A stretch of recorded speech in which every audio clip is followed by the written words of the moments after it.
Hello, students. I'm Tutor NJ and welcome to Tutor NJ. हमारा organic chemistry हम आज शुरू करने जा रहे हैं। ये वीडियो मेरे चैनल पे अब 4 मंथ बाद अपलोड हुई है क्योंकि मैं इनएक्टिव थी, पर अब मैं इनएक्टिव नहीं रहूँगी। मैंने सोचा है मैं वीडियोस बनाऊँगी, इसीलिए प्लीज़ आप अगर आपको अच्छी लगे तो आप प्लीज़ लाइक करना, कमेंट करना एक, और शेयर ज़रूर कर देना अपने फ्रेंड्स के साथ, ठीक है।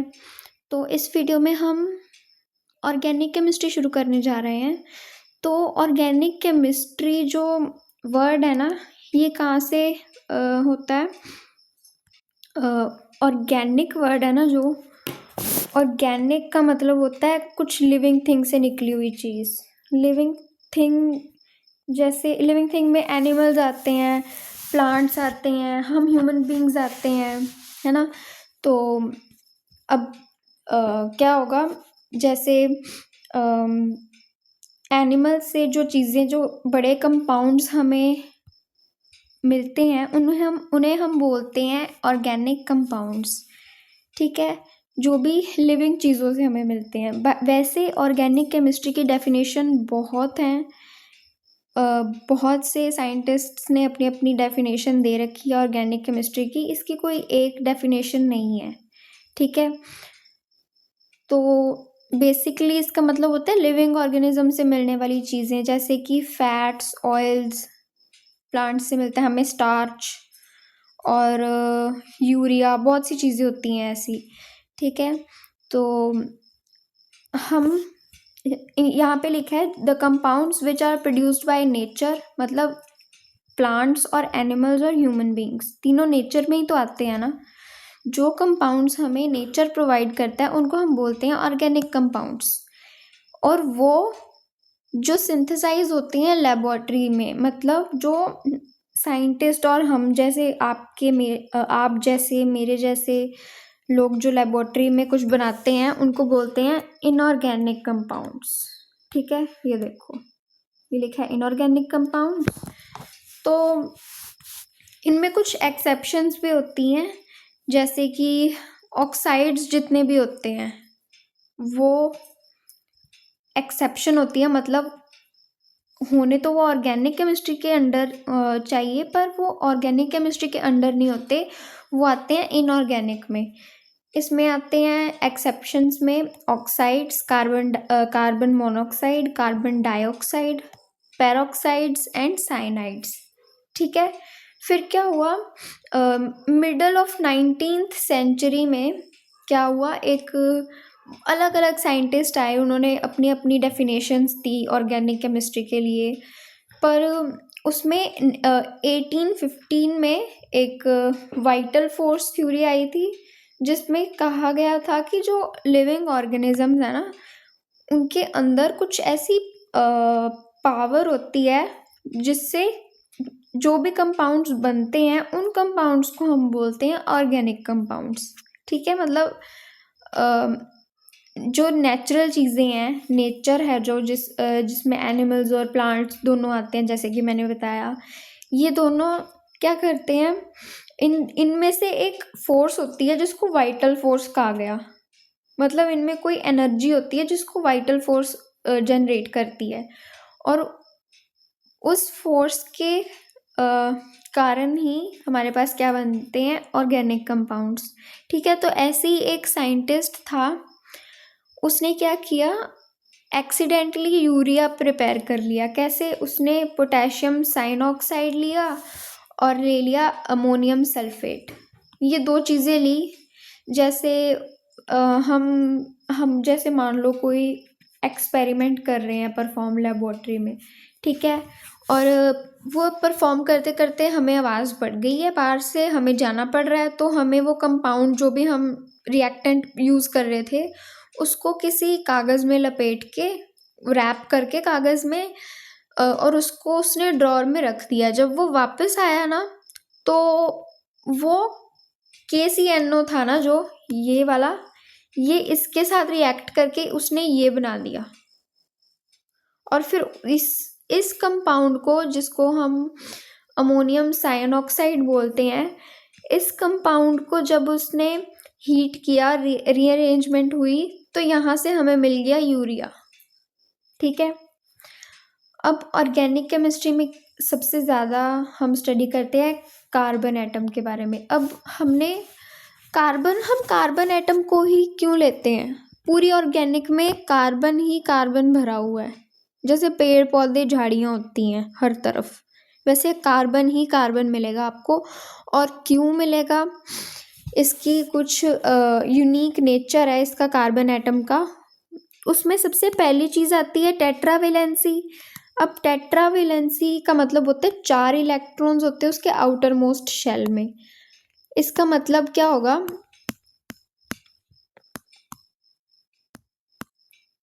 इसका मतलब क्या होगा कि जो कार्बन एटम है उसके आउटर मोस्ट शेल में 4 इलेक्ट्रॉन्स हैं। ठीक है। अब होने चाहिए 8, पर हैं असल में 4। हमें 8 चाहिए पर 4 पड़े हैं हमारे पास, मतलब 4 की कमी है ना। तो वो कमी को अगर हम फिल कर देंगे तो उसका 8 का ऑक्टेट कंप्लीट हो जाएगा। ऑक्टेट भी क्या होता है ये भी मैं आपको बाद में बताऊंगी, कुछ बच्चों को पता भी होगा, हो सकता है। तो ऑक्टेट का मतलब होता है 8 इलेक्ट्रॉन पूरे हो जाना। जैसे एक क्लास में 8 बेंच हैं या फिर 8 चेयर हैं, उनमें एक एक चेयर पे अगर एक एक स्टूडेंट बैठेगा तो 8 चेयर्स फिल हो जाएंगी ना। मतलब उस रूम की, उस एटम की जो वैलेंसी है वो कंप्लीट हो चुकी है। उस ज़ीरो वैलेंसी, ज़ीरो मतलब वैकेंसी होती है ना, जैसे उसे बोलते हैं खाली जगह। ठीक है। अब कोई भी खाली चेयर नहीं बची है, सब में एक एक बच्चा बैठ गया, मतलब वैलेंसी है 0। ठीक है। 0 वैलेंसी वाले किसी के साथ रिएक्ट नहीं करते, क्योंकि ना वो अपनी वैलेंसी उनकी पूरी है, ऑक्टेट रूल पूरा हो गया है, तो वो स्टेबल हो गया ना। अपनी स्टेबिलिटी को हटाने के लिए वो कुछ भी करेंगे, मतलब कुछ भी नहीं करेंगे, जिससे कि ऐसा काम नहीं करेंगे वो जिससे उनके 8 इलेक्ट्रॉन्स में से एक आधा घट जाए या फिर बढ़ जाए। ठीक है। वो उसको 8 पूरे करने पड़ते हैं अपने नेचर को स्टेबल करने के लिए। ठीक है। अब कार्बन जो है इसको हम टेट्रावेलेंट बोलते हैं। टेट्रा का मतलब होता है 4, वेलेंसी का मतलब होता है खाली जगह, मतलब 4 खाली जगह होती हैं कार्बन एटम के पास। अब हम कार्बन एटम के बारे में पढ़ रहे हैं। कार्बन एटम के पास सबसे पहला तो ये इसका एक फीचर हो गया कि ये टेट्रावेलेंट होता है, मतलब इसमें 4 इलेक्ट्रॉन्स की वैलेंसी है और 4 इलेक्ट्रॉन, एक एक इलेक्ट्रॉन वाले 4 एटम्स चाहिए उसको अपनी वैलेंसी पूरी करने के लिए। ठीक है। तो ऐसे बहुत से कार्बन के कंपाउंड्स होते हैं, थाउजेंड्स मिलियंस में होते हैं वैसे तो इसकी ये वाली जो प्रॉपर्टी है ना, इसकी वजह से इसको हम बोलते हैं कैटिनेशन। मतलब कार्बन एटम के बहुत से कंपाउंड्स बन सकते हैं और सेम मॉलिक्यूलर फॉर्मूला हो पर डिफरेंट स्ट्रक्चर होते हैं कईयों के, उनको भी हम कार्बन एटम के कंपाउंड्स ही बोलते हैं। ठीक है। इसके बारे में हम आइसोमेरिज्म में पढ़ेंगे, ये भी काफ़ी इम्पॉर्टेंट है। तो शुरू करते हैं कैटिनेशन से। तो कैटिनेशन में मैंने आपको बताया कि बहुत से कार्बन जो होता है ना वो बहुत से कंपाउंड्स बना देता है। सबसे पहले तो 3 तरह के कंपाउंड होते हैं, straight chain, branched chain and closed chain. ठीक है। सबसे पहले हम स्ट्रेट चेन देखेंगे। स्ट्रेट चेन कैसे बनेगी? यहाँ पे हमने 3 कार्बन ले लिए, 1 2 3, 1 2 3, 3 कार्बन है ना। अब ये एक लाइन में लगे हुए हैं तो इसको हम बोलेंगे स्ट्रेट चेन। इनके बीच में ये बॉन्ड है, मतलब इन्होंने एक दूसरे का हाथ पकड़ के ऐसे चेन बना रखी है, जिसको हम बोलेंगे स्ट्रेट चेन। ठीक है। ये जितने भी बॉन्ड है, क्योंकि कार्बन 4 बॉन्ड बना सकता है, 4 वैलेंसी है ना उसके पास, तो 4 बच्चे आके बैठ सकते हैं, 4 सीट खाली हैं क्लास में, तो इसलिए 1 2 3 4 ये इस कार्बन की 4 वैलेंसी है, यहाँ पे आके कोई भी एटम लग सकता है। अब इधर साइड पे आके लग गया कार्बन, यहाँ यहाँ और यहाँ हम लगाएंगे 3 हाइड्रोजन, फिर जाके ये इस कार्बन की वैलेंसी पूरी होगी। ठीक है, तो ये था स्ट्रेट चेन। उसके बाद एक आता है ब्रांच्ड चेन। तो ब्रांच्ड चेन कैसे होती है? अब इसको ऊपर की तरह ये पूरा हमने यहाँ पे बना लिया। ठीक है, 3 कार्बन लगा दिए एक स्ट्रेट चेन में। अब उस चेन के बीचों बीच कहीं से भी, इधर से या फिर इधर से, ऊपर से, नीचे से, कहीं से भी अगर कोई और कार्बन लगा होगा ना, कार्बन के साथ कार्बन, तो ब्रांच बन गई ना। ये देखो, ये ऐसे बन रही है ना ब्रांच, इसलिए इसको बोलते हैं ब्रांच्ड चेन। ठीक है, उसके बाद तीसरी आती है क्लोज चेन। क्लोज चेन कैसे बनती है? 4 इन्होंने लगाए और ऐसे बना लिए। अब ये 5 के साथ भी ऐसे बना सकता है, और 6 कार्बन के साथ भी अगर ये साइक्लिक ऐसे बना लेगा ना, साइक्लिक, तो उसको भी हम बोलेंगे क्लोज्ड चेन में है कार्बन एटम। ठीक है, उसके बाद हमने एक और इसका फीचर करना है। कार्बन एटम होता है कैसा है? सबसे पहले तो ये मल्टीपल बॉन्ड बना सकता है।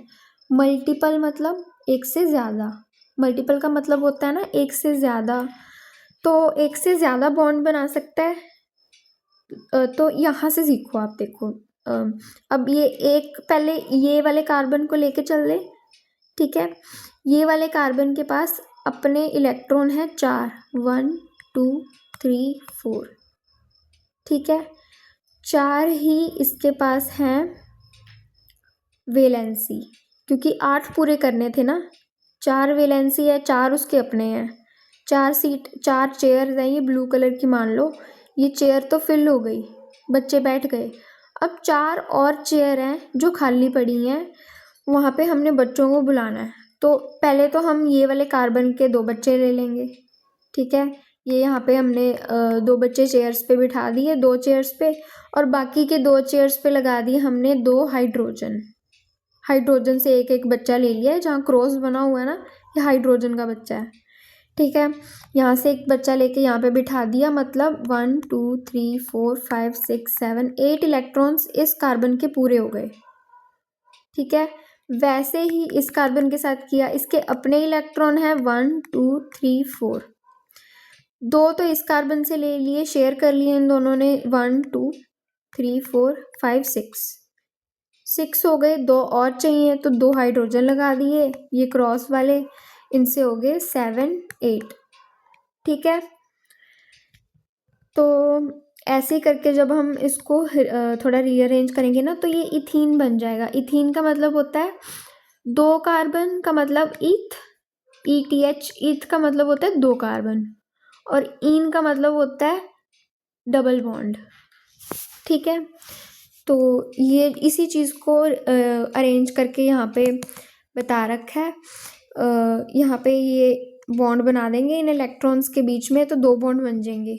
यहाँ से इनको मिला देंगे तो 2 बॉन्ड बन जाएंगे, और ये 2 बॉन्ड बना देंगे और ये 2 बॉन्ड बना देंगे। ठीक है, ऐसे हमने कर करके ये स्ट्रक्चर बनाया। जैसे ये एक बॉन्ड है, ये 2 इलेक्ट्रॉन्स से बना हुआ है, मतलब 2 इलेक्ट्रॉन ने, बच्चों ने आपस में हाथ पकड़े हुए हैं, तो उसको हमने बोल दिया बॉन्ड। ठीक है, तो ये हमारे पास बन गया इथीन। अब ये था पहली टाइप थी मल्टीपल बॉन्ड की, इसमें बने डबल बॉन्ड। दूसरी टाइप होती है ट्रिपल बॉन्ड की। ठीक है, तो ट्रिपल बॉन्ड में ये देखो, जैसे डबल बॉन्ड में बनाया था ना, वैसे ही बनाना है इसको भी। इसमें हमने क्या किया, पहले कार्बन के पास था, मान लो उसके पास अपने 4 इलेक्ट्रॉन है। पहले भी तो 4 थे ना, डेटा वैलेंसी तो 4 की होती है। तो ये 4 इलेक्ट्रॉन्स है ना, जो 1 2 3 4, ये इस कार्बन के अपने हैं, इसने किसी से ले नहीं रखे। अब 4 कार्बन है, तो वो बाकी के जो 3 इलेक्ट्रॉन्स है ना, वो ले लेगा ये वाले कार्बन से, उधार ले लेगा, दोनों शेयर करके बैठ जाएंगे। तो 1 2 3 4 5 6 हो गए, 2 पड़े हैं, एक तो उसके पास था, एक हाइड्रोजन लगा दिया। समझ में आया? दोबारा बताती हूँ। ये वाला कार्बन एटम को हम पहले गिनना शुरू करेंगे, ठीक है। इसके खुद के 4 इलेक्ट्रॉन्स थे, 1 2 3 4। जो ये 3 है ना, ये एक एक बॉन्ड बना सकते हैं इस कार्बन के 3 इलेक्ट्रॉन्स के साथ। तो 3 बॉन्ड तो बन गए, 4 बॉन्ड बनने चाहिए क्योंकि 8 इलेक्ट्रॉन्स चाहिए ना हमें। तो यहाँ पे मैंने बताया था ना 8 इलेक्ट्रॉन चाहिए। 8 इलेक्ट्रॉन पूरे होते हैं तो कोई कंपाउंड स्टेबल हो जाता है, अपनी स्टेबल स्टेट में आ जाता है। इसको 8 पूरे करने हैं, इसके पास हो गए 6, रह गए 2। एक तो उसके पास पहले से है, एक ये जो क्रॉस लगा हुआ है ना, ये हाइड्रोजन ने अपना दे दिया, किसी हाइड्रोजन से उसने एक ले लिया यहाँ से, और ये बन गए उसके पूरे 8 इलेक्ट्रॉन्स। चाहे गिन के देख लेते, 1 2 3 4 5 6 7 8, 8 है ना। वैसे ही इस कार्बन के साथ हो गया, इसके साथ इसके ये 3 तो अपने हैं, ये 3 इससे ले लिए, एक अपना था और एक साइड पे क्रॉस जहाँ पे लगा हुआ है ये इलेक्ट्रॉन ले लिया उसने हाइड्रोजन से। तो इसके पास भी 1 2 3 4 5 6 7 8 इलेक्ट्रॉन्स हो गए, ठीक है। इसको रीअरेंज करेंगे तो ये ऐसा बन जाएगा। अब बीच में क्या बना, ऊपर तो था डबल बॉन्ड, यहाँ पे आ गया हमारे पास ट्रिपल बॉन्ड, ठीक है। तो ये इसकी वैलेंसी पूरी होगी, 4 बॉन्ड्स बन गए। 4 बॉन्ड बनाता है ना कार्बन एटम, तो ये 4 बॉन्ड बना लिए। उसके बाद हम ये कार्बन एटम के सब हमने यूनिक नेचर देख लिए क्या क्या होते हैं। उसके बाद हम आ रहे हैं मेन टॉपिक पे, जो है आइसोमेराइज्म, ठीक है। तो आइसोमेराइज्म क्या होता है, कोई कंपाउंड है मान लो, उसका मॉलिक्यूलर फॉर्मूला सेम है पर मॉलिक्यूलर स्ट्रक्चर लिखना था, यहाँ पे मैंने लिखा नहीं। मॉलिक्यूलर स्ट्रक्चर उसका डिफरेंट है, उसको हम बोलते हैं आइसोमेराइज्म। कैसे, अब ये देखो एग्जाम्पल में स्ट्रक्चरल आइसोमेरिज्म पढ़ेंगे हम पहले। स्ट्रक्चरल में पहली टाइप होती है चेन आइसोमेरिज्म, ठीक है। अब चेन आइसोमेरिज्म में मान लो इन्होंने बताया कि मान लो हमारे पास क्या है, 1 2 3 4, 4 कार्बन है, स्ट्रेट चेन है 4 कार्बन की, ठीक है। अब 4 ही कार्बन हमने लिए यहाँ पे, 1 2 3 4। अब इसका नाम अलग है और इसका नाम अलग है, मतलब मॉलिक्यूलर फॉर्मूला इनके लग तो 4 कार्बन ही रहे हैं दोनों में, पर इनके स्ट्रक्चर डिफरेंट है। हमने बताया था ना स्ट्रक्चर जिनका डिफरेंट हो, मॉलिक्यूलर स्ट्रक्चर, उसको हम बोलते हैं आइसोमर। मतलब ये आपस में दोनों आइसोमेरिज्म है। ये जो दूसरा वाला है वो पहले का आइसोमर है और जो पहला वाला है वो दूसरे का आइसोमर है, ठीक है। तो ऐसे ही सबसे पहली एग्जांपल मैंने आपको चेन आइसोमेरिज्म की बताई। इसमें तो सीधी चेन बन रही है और इसमें बन रही है ऐसी चेन, ठीक है। ये ब्रांच्ड भी बोल सकते हो आप इसको। अब इसमें भी 4 कार्बन है, इसमें भी 4 कार्बन है, पर इनका स्ट्रक्चर तो डिफरेंट हो गया ना, इसलिए हम इसको बोलते हैं, इस स्ट्रक्चर भी इसका डिफरेंट है और इसके चेन भी अलग अलग है। एक तो ये इसमें तो ये चेन बन गई और कोई पॉसिबल नहीं है, इसमें सिर्फ एक ही चेन बन सकती है। इसमें 2 बन सकती है, एक तो ऐसे एक ऐसे, इसलिए इसको चेन आइसोमर कहा है, ठीक है। एक और एग्जांपल देख लो इसकी। अब इसमें ये वाली चेन है, इस चेन को हम नहीं हिला सकते क्योंकि यही पॉसिबल है इसमें, ठीक है। और दूसरी साइड पे 1 2 3 4, 1 2 3 1 2 3, कितनी सारी बन रही है चेन, है ना। तो इसमें same number of carbon atoms है, इसमें भी 5 है, इसमें भी 5 है, ठीक है। पर कार्बन एटम तो सेम है, नंबर ऑफ कार्बन एटम्स तो सेम है, पर इनके स्ट्रक्चर तो डिफरेंट दिखाई दे रहे हैं ना। ये ब्रांच्ड है, ये चेन है, स्ट्रेट चेन, इसलिए इनको हमने कहा चेन आइसोमर, ठीक है। उसके बाद आता है पोजीशन आइसोमर। पोजीशन आइसोमर कैसा होता है, पोजीशन में हम देखते हैं कि एक सेकेंड, जैसे देखो ये मैंने आपको यहाँ पे क्या बताया हुआ है, यहाँ पे है ये 2 डबल बॉन्ड, मल्टीपल बॉन्ड्स किए थे ना हमने यहाँ पे। देखो ये डबल बॉन्ड था, ऐसे ही डबल बॉन्ड इनके बीच में बना हुआ है, ये देखो, ठीक है ना। अब ये दो बॉन्ड बीच में बने हुए हैं, कार्बन की वैलेंसी कितनी होती है, 4। सबसे पहले तो ये देखेंगे, इस कार्बन का एक तो बॉन्ड बना हुआ है, ठीक है। अब और क्या हो सकता है, इसके यहाँ से और यहाँ से एक एक हाइड्रोजन लगा दें तो इसकी वैलेंसी पूरी हो जाएगी ना। तो ऐसे ही ये वाले कार्बन की वैलेंसी में हमें एक ही 3 बॉन्ड तो बन गए, सिर्फ चौथा लगाने के लिए हमें एक ही हाइड्रोजन लगाना पड़ेगा, तो इसकी वैलेंसी, इस कार्बन की वैलेंसी पूरी हो जाएगी, ठीक है। तो मैंने यहाँ पे हाइड्रोजन लगा नहीं रखे, ये आप अपने आप लगा लेना, फिर आपको ज़्यादा समझ में आएगा। अब नोटबुक में खुद से लिखोगे ना तो ज़्यादा समझ में आएगा, बाकी जब जहाँ पर डिफरेंट पोर्शन होगा चैप्टर का उसमें मैं खुद करवा दूँगी आपको, ठीक है।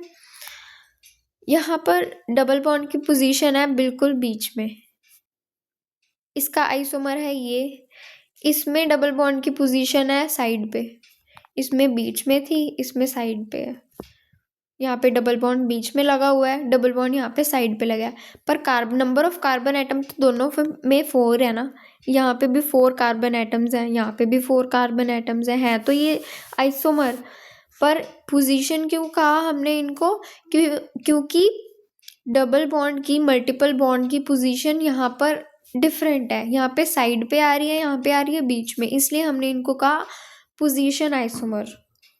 और एक नई चीज़ आपको करवाती हूँ, इसमें पोजीशन आइसोमर पता है कैसे हम देखते हैं। अब ये देखो, जब कार्बन चेन बनी हुई है हमारे पास 1 2 3 4 5, 1 2 3 4 5, एक यहाँ पे और आना था, मैंने लिखा नहीं, आप लिख लेना, ठीक है। इसमें हमने क्या किया, पोजीशन OH मतलब हाइड्रोक्साइड होता है, फंक्शनल ग्रुप बोलते हैं इसको, ठीक है। अब यहाँ पे फंक्शनल ग्रुप की पोजीशन है फर्स्ट कार्बन के साथ, ठीक है, नीचे, और यहाँ पे है साइड पे, तो फंक्शनल ग्रुप की पोजीशन यहाँ पे चेंज हो गई ना, नीचे यहाँ पे ऊपर, इसलिए हम इसको पोजीशन आइसोमर बोलेंगे, ठीक है। तो अगर आपको आज यहीं तक करते हैं, इसके बाद ये चैप्टर कंटिन्यू करेंगे। और अगर आपको अच्छा लगा हो, सच में समझ आया हो अच्छे से, तो please like, comment and share कर देना, ठीक है। और वीडियोस लेके फिर आऊँगी आपके लिए, और अच्छे अच्छे चैप्टर्स लेके आऊँगी, केमिस्ट्री के डिफ़िकल्ट चैप्टर्स, ठीक है। ओके।